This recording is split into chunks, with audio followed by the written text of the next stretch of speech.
Mana daripada kampung, kerja catering, kerja catering tu yang last kan? Macam mana pula masuk Irul Remaja Okay, ni? masuk Irul Apa Remaja boleh ni- teringin tu nak masuk Irul Masuk Remaja Irul tu? Remaja ni sebab apa saya jujur orang kata saya handsome. Oh, okey. Orang kata. Jangan pernah cakap pada ni pasal. Orang kata kan. Kawan-kawan cakap, family cakap, bila raya je semua cakap, eloklah anak Nazri ni. Eloklah anak Kak Mas ni. Kita pun tengok cermin balik. Macam tak elok pun, biasa je. Lepas tu kita macam, bila orang duk cakap banyak, oh dia ni smart lah, ni smart lah. Lepas tu kadang-kadang kita timbul riak dalam diri. Tak ni logik kita cakap benda tu.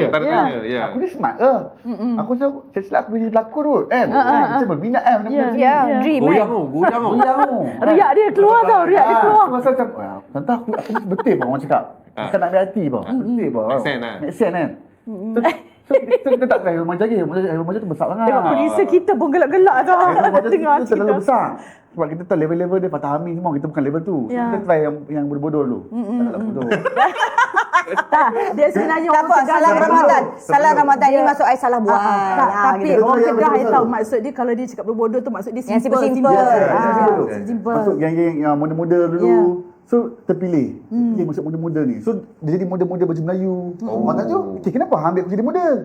Aku ada upaya juga. Faham. So ada confident untuk pergi Irul Remaja. Okey. Ada confident tu. Ada pengalaman sikit. So kita try lah. Tapi tengah belajar degree lah, tengah buat degree. Tapi cita-cita tu memang nak jadi pelakon. Sebab apa? Saya kecil-kecil dulu, saya suka hantar gambar saya masuk majalah. Faham? Faham. Sebab tak ada siapa panggil. So kita hantar gambar kita masuk majalah. So ramai-ramai tu adalah kecil-kecil gambar kita tu ada muka aku. Ada nombor telefon. Faham. Aku Zaman tu? Aku rasa macam seronok kan muka masuk majalah. Benda tu dah ada daripada dia kecil ni. Bestnya kalau muka aku masuk majalah orang tengok muka aku. Daripada kecil dah famous korang ni. Apa lah. Majalah